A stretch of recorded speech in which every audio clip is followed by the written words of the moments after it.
자, 함께 예배드리니 축복하고 사랑합니다. 이 자리에 온 거 잘한 일입니다. 주님의 뜻이라면 아멘하는 성도 됩시다. 주님의 뜻이라면 아멘하는 성광교회 이룹시다. 여러분, 우리 편지라 하면 아련한 추억들이 우리에게 떠오르게 됩니다.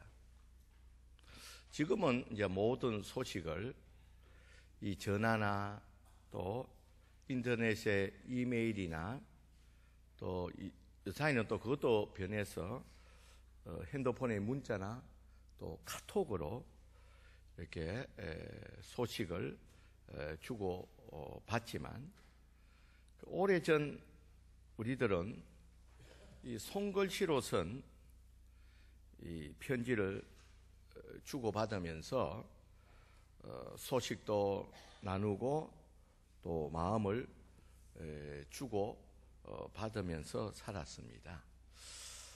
여러분들 각자 집에도 가보면 빛바랜 손편지가 몇 통쯤은 우리의 자녀들이 어릴 때 또 생일 때나 좋은 날 때 자녀들이 나에게 손편지로 해줬던 편지도 몇 통 있을 것이고, 또 지금은 전혀 그런 감이 안 오지만 또 옛날에 사랑했던 남편 아내가 또 손편지로 해줬던 편지들이 이렇게 몇 통 남아 있을 겁니다. 저도 이게 이런 글들을 준비하면서 돌아보니까 제가 이제 좀 늦게 결혼을 하고 군대를 갔었는데 우리 집 사람이 거의 매일은 아니고 한 이틀 간격으로 편지를 한 통씩 썼습니다. 그래서 우리 소대 제가 훈련소에 있었는데 어떤 병사들보다도 제가 더 편지가 많이 왔습니다. 그래서 그 편지 내용은 여러분 안 봐도 되겠죠, 그죠? 근데 제대할 때 편지가 얼마나 왔든지 큰 박스로 한 박스가 되었습니다. 그런데 그걸 잘 모아놨다가 집에 가져왔는데 이사를 몇 번 하다가 없어졌는지 아니면 우리 사람이 마음이 안 좋아서 다 찢어 없앴는지 지금은 그 편지가 없어. 나 지금 그 편지가 다시 한번 읽고 싶습니다. 이와 같이 우리는 이제 빛바랜 이 손편지에 대한 아련한 이런 추억들이 있습니다. 이 바울도 이 고린도 교회 교인들과 이 손편지를 통하여서 소통을 했습니다. 오늘 이 고린도 후서도 결국 손편지로 쓴 내용들입니다. 특별히 바울을 비롯한 여러 제자들은 손편지를 통해서 복음을 전했습니다. 오늘 본문 1절에 보면 바울은 고린도 교회 교인들을 향해서 바울 자신이 어떤 다른 사람들처럼 고린도 교회 교인들에게 인정을 받기 위해서, 신뢰를 받기 위해서 유명한 사람의 추천서, 편지가 필요하느냐입니다. 여기서 말하는 추천서가 바로 손편지를 말합니다. 여러분, 이 말은 바울이 고린도 교회를 향하여서 적어도 고린도 교회 교인들에게는 신임을 얻기 위해서 자신이 누구로부터 추천서, 편지를 받아서 전해줘야 되는지를 되묻고 있습니다. 고린도 교회 이 교인들에게 내가 너희들에게 신임을 얻기 위해서, 인정을 받기 위해서 어떤 유명한 사람의 추천서를 받아서 너에게 보여주어야지만이 너희가 나를 신뢰하겠느냐, 나를 인정하겠느냐, 그렇게 반문하는 겁니다.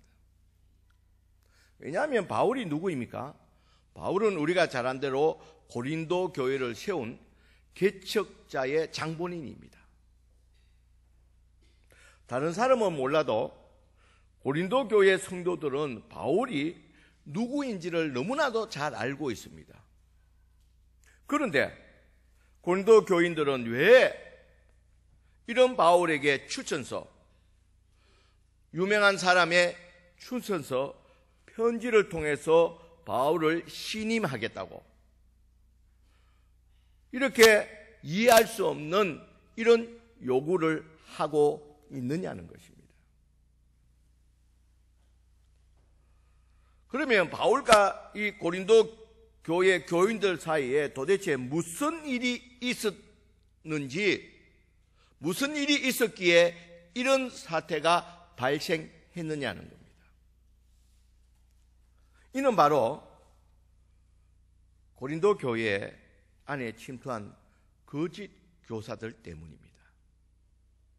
당시 거짓 교사들이 유명한 유대교 랍비들의 추천서를 받아서 고린도 교회에 들어와서 이 바울의 사도직은, 바울은 사도가 아니라는 거예요. 이 바울의 사도직에 대해서 음해를 하고 또 유대주의 사상을 퍼뜨리고 또 바울이 전한 이 복음을 훼손하고 있었기 때문입니다.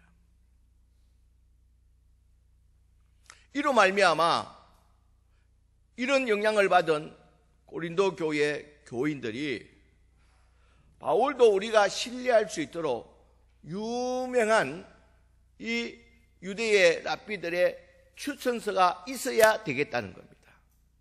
그래야지만 우리도 계속 바울을 신뢰하고 또 바울을 사도로 인정해 주겠다는 겁니다. 이에 바울은 고린도 교회 교인들을 향하여 나도 그들 거짓 교사들처럼 추천서를 가지고 가야 너희들이 나를 믿겠느냐, 그렇게 강하게 반문을 하고 있습니다.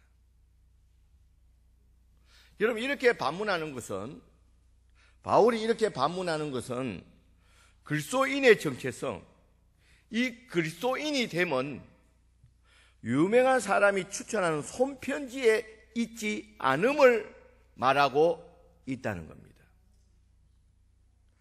이 그리스도인의 정체성, 이 그리스도인의 됨은 유명한 사람들의 추천서, 그들이 써준 손편지에 있지 않고 3절의 말씀과 같이 바울이 고린도 교회의 교인들을 전도하고 그들을 양육하고 그 결과로서, 그 열매로서 나타난 고린도 교회 성도들이 바울의 추천서가 된다는 것입니다. 다시 말해서 이 말은 바울이 그리스도인이 되면, 이 그리스도의 정체성을 가지는 것은 바울의 사역을 통해서 그 열매로 나타난 고린도 교회 성도가 바울의 진정한 추천서가 된다는 겁니다. 다른 추천서가 무엇이 필요하냐는 것입니다. 너희들이 나의 추천서가 아니냐? 나의 사역을 통해서, 나의 삶을 통해서 너희들을 전도했고 너희들을 양육했고 그래서 너희들이 고린도 교회 성도가 되어서 교회를 이루었지 않느냐? 적어도 너희들에게 있어서는 내가 다른 무슨 유명한 사람의 추천서가 무슨 필요가 있느냐? 너희들 자체가 전부 나의 추천서가 아니냐? 그러니까 다시 말해서 이는 그리스도인의 정체성은 우리 자신이 그리스도인과 된가 동시에 이 그리스도를 따라가는, 예수님을 따라가는 삶이 바로 우리 그리스도인의 정체성인 줄 믿습니다, 여러분. 우리의 삶이 바로 다른 유명한 사람의 추천에 의해서 그 사람이 진정한 이 그리스도인이 되는 것이 아니라 바로 그 사람의 삶이 그 사람의 진정한 그리스도인이 된다는 겁니다. 그러면서 첫째로 이 그리스도인의 삶으로선 이 추천서, 이 편지는 이는 3절에 나와 있는 같이 먹으로 쓴 것이 아니라는 겁니다. 여러분, 이 말은 아무리 유명하고 근위 있는 사람의 추천서, 편지라 해도 이 그리스도를 따라가는 삶이 없다면 아무리 좋은 추천서가 있더라도 그것을 대신할 수가 없다는 겁니다. 이 그리스도인들의 삶은 아무리 유명한 사람이 써준 종이 한 장의 추천서, 편지와 비교할 수 없다는 겁니다. 그리고 이 먹으로 쓴 것이 아니라, 이 말은 이 먹으로 쓴 것은 나중에는 이 글자가 희미해져 가지고 없어진다는 겁니다. 그 내용이 사라진다는 겁니다. 그러나 이 그리스도인의 삶으로선 이 추천서, 이 편지는 누구도 지울 수가 없다는 겁니다. 없어지지 않는다는 거예요. 두 번째로 이 그리스도인의 삶으로 쓴 편지는 살아계신 하나님의 영으로 쓴 것이라고 말하고 있습니다. 유명한 사람이 써준 추천서 편지는 사실과 다를 수가 있다는 거예요.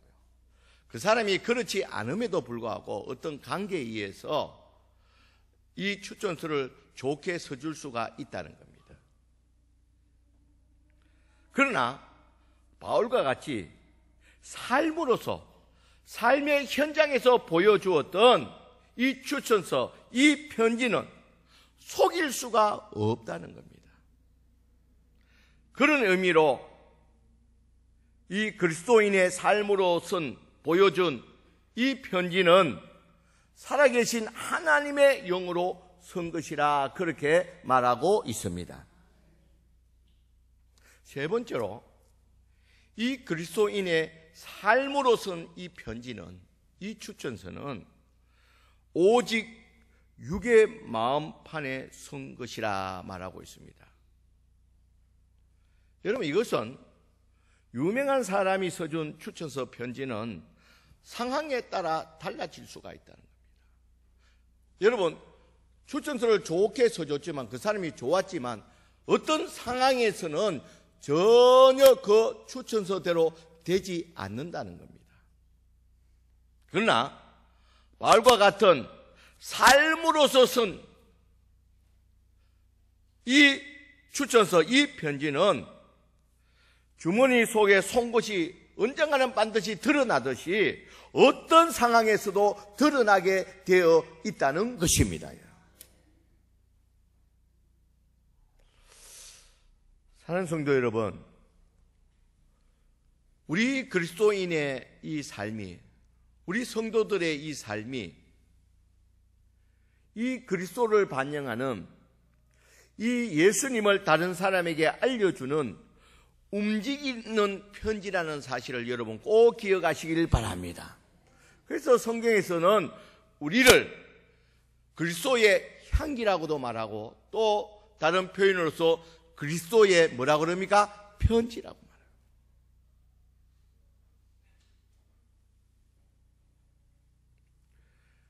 사람들은 예수 믿어서 그리스도인이 된 나의 삶을 보면서 이 나의 삶 속에서 그리스도를 읽고 있다는 사실입니다. 나를 통해서, 나의 삶을 통해서 예수님을 본다는 겁니다.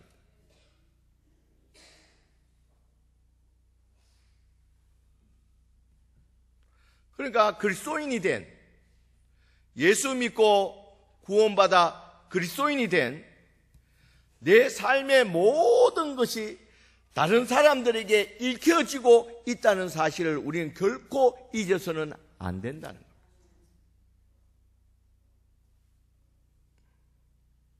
내 주변 사람들은 내 삶을 보면서 내 삶을 읽으면서 그리스도가 누구인지를 알게 된다는 겁니다. 혹시 나의 삶을 통해서 다른 사람들에게 읽혀지지 말아야 할 것들이 읽혀지고 있지는 않는지를 우리는 늘 돌아봐야 된다는 겁니다. 여러분, 우리가 전도를 하다 보면 우리가 복음에 대해서 많은 관심을 갖는 사람을 보게 됩니다. 그러면서 그들이 하는 말이 있습니다.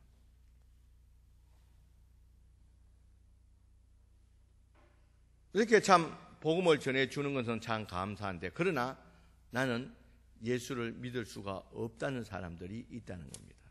왜냐하면 그 사람의 일가 친척 중에, 또 친구 중에, 이웃 중에 사람이, 친구 중에 그리스도인이 예수 믿고 교회 다니는 사람이 있는데 그 사람을 보면 예수님이 없다는 겁니다. 예수님이 계신다면 예수 믿는 그 사람이 그럴 수 있느냐는 것입니다.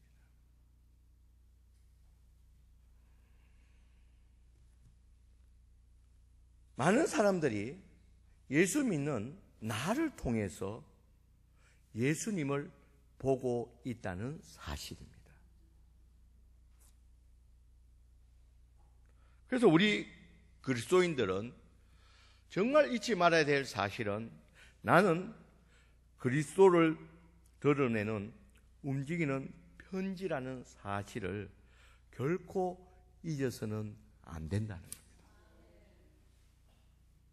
그러기에 우리는 세상에 살아가면서 내 소욕대로, 내 욕심대로, 내가 원하는 대로, 내 뜻대로 살아서는 안 된다는 겁니다.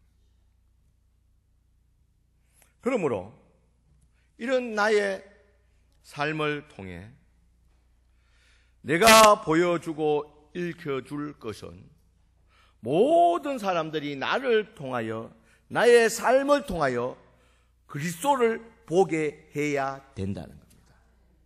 나의 삶을 통해서 그리스도를, 특별히 믿지 않는 불신자들에게 그리스도를 나의 삶을 통해서 보여줘야 된다는 거예요. 말을 통해서도 보여줘야 되겠지만 더욱더 중요한 것은 나의 삶을 통해서 보여줘야 된다. 내 삶 속에 보여주어서는 안 되는 모습이 있어서 다른 사람들이 그 모습을 읽고서 그리스도께로 돌아오는데 걸림돌이 되어서는 안 된다는 겁니다. 적어도 나의 삶이 주께로 돌아오는 사람들에게 있어서 걸림돌이 되어서는 적어도 안 된다는 겁니다. 내 삶 속에 그런 모습이 있다면 속히 그 모습을 내 삶 속에서 지워야 됩니다. 매일매일 내 삶을 점검하고 회개함으로 예수의 피로 키워야 된다는 겁니다. 그래서 주님은 나를 통하여, 주님은 직접 나타나셔서 하나님의 택한 백성들을 불러오는 것이 아니라 주님은 나를 통하여서, 특별히 나의 삶을 통하여서 그리스도를 전하기를 원하고 계신다는 겁니다. 그래서 말씀해요. 너의 착한 행실로 말미암아 모든 사람들로 하여금 주께 영광을 돌리게 하라는 겁니다. 주님은 우리가 예수님을 알리는 편지가 되기를 원한다는 거예요. 나를 통하여서 예수님이 전달될 때에 주님은 기뻐하시면서 우리에게 복을 더하시는 줄 믿습니다. 어느 수도원의 이야기입니다. 어느 수도원에 이전에 없던 커다란 위기가 몰아닥쳤습니다. 이제 이 수도사들이 나이를 먹으면서 이 성직 생활이 끝나가고 있다는 사실에 대해서 걱정을 하고 있었습니다. 왜냐하면 자신들을 대신할 젊은 수도사 지원이 완전히 끊어진 지가 이미 오래되었다는 겁니다. 이러다가 이 수도원은 몇 년 아니 수년 내에 텅 비게 될 것이라는 두려움까지 느끼게 되었습니다. 이 모든 사실을 잘 알고 있는 수도원 원장은 이 지금 자신들이 겪고 있는 이 위기를 해결하려고 여러 가지 궁리를 하다가 이 지혜자로 이름이 알려진 유명한 사람을 찾아 나섰습니다. 그리고 그 사람을 만나서 그 지혜자를 만나서 현재 수도원의 어려운 상황을 이야기를 했습니다. 이 어려운 상황을 어떻게 해결해야 될지를 지혜를 구했습니다.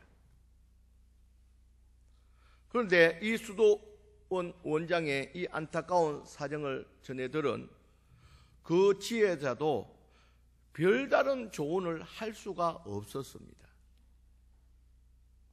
그래서 안타까운 심정으로 자리를 떠나는 이 수도원 원장의 등에 대고 그 지혜자는 자신도 모를 이야기를 했습니다. 당신들 가운데 예수님이 계십니다. 그렇게 말했습니다. 당신들 가운데 예수님이 계십니다. 그 말을 자신도 모르게 그 지혜가 반복해서 돌아서 가는 그 수도 원장의 등을 향해서 당신들 가운데 예수님이 계신다고 그렇게 반복을 했습니다. 당신들 가운데 예수님이 계신다는 이 말을 돌아서면서 몇 번이고 들은 수도원 원장은 이 수도원에 돌아와서 특별히 알려줄 말도 없고 해서 나이 먹은 수도사들에게 우리들 가운데 예수님이 계십니다라고 그렇게 전했습니다. 그 말을 들은 이 수도사들은 특별한 반응이 없었습니다. 우리들 가운데 예수님이 계신다. 그러나 시간이 흐를수록 수도사들 사이에 의문이 자리 잡게 되었습니다. 우리들 가운데 정말 예수님이 있다면 우리가 한번 생각해 보자. 그게 누구일까? 우리들 가운데 예수님이 계신다면 그게 누구일까? 내 오른쪽에 있는, 내 옆방에 있는, 내 오른쪽에 있는 수도사인가? 아니면 내 왼쪽에 있는 수도사인가? 아니면 내 뒤쪽에, 내 앞쪽에 있는 수도사가 예수님인가? 이렇게 의문을 가지게 되었습니다. 그러자 수도원에는 이상하게 서로에 대한 사랑과 존경의 분위기로 번져갔습니다. 왜냐하면 내가 내 옆에 있는 사람이 예수님인 줄 모른다는 거예요. 그래서 서로 돌봐주고 서로 높여주기를 시작했습니다. 이 수도사들은 언제 자신들이 예수님과 대화하게 될지 알 수 없는 탓에 서로 섬길 수밖에 없었습니다. 덕분에 수도원 분위기가 바뀌게 되었습니다. 그래서 수도원은 더 이상 노인들이 모여서 믿음을 닦는 우울하고 어두운 공간이 아니라 밝고 명랑하고 사랑이 넘치는 장소가 되었습니다. 그러자 이 수도원에 이 지원하는 젊은이들이 줄을 잇기 시작했습니다. 진정한 유대감이 있는 그 수도원을 소문으로 전해 듣고서 이 동경하면서 이 수도원에 이 젊은들이 지원하기 위해서 줄을 서게 되었습니다. 여러분, 우리 성광교회도 이런 밝고 명랑하고 사랑이 넘치는 장소가 되어서 그래서 날마다 믿는 자가 더하는 성광교회 되기를 주의 이름으로 간절히 축원드립니다. 여러분, 이 가을에 최고의 선물 예수님을 나누는 우리가 그리스도의 편지가 되어보시길 바랍니다. 여러분, 나의 착한 행실을 통해서, 나의 삶을 통해서 그리스도의 향기와 또 그리스도의 편지가 되어서 주의 택한 백성들이 주께로 나아오는, 내가 그리스도의 편지, 내가 하나님의 귀한 선한 도구가 되어서 주께 영광을 돌릴 수 있는 저와 여러분들이 되시길 주의 이름으로 간절히 축원드립니다.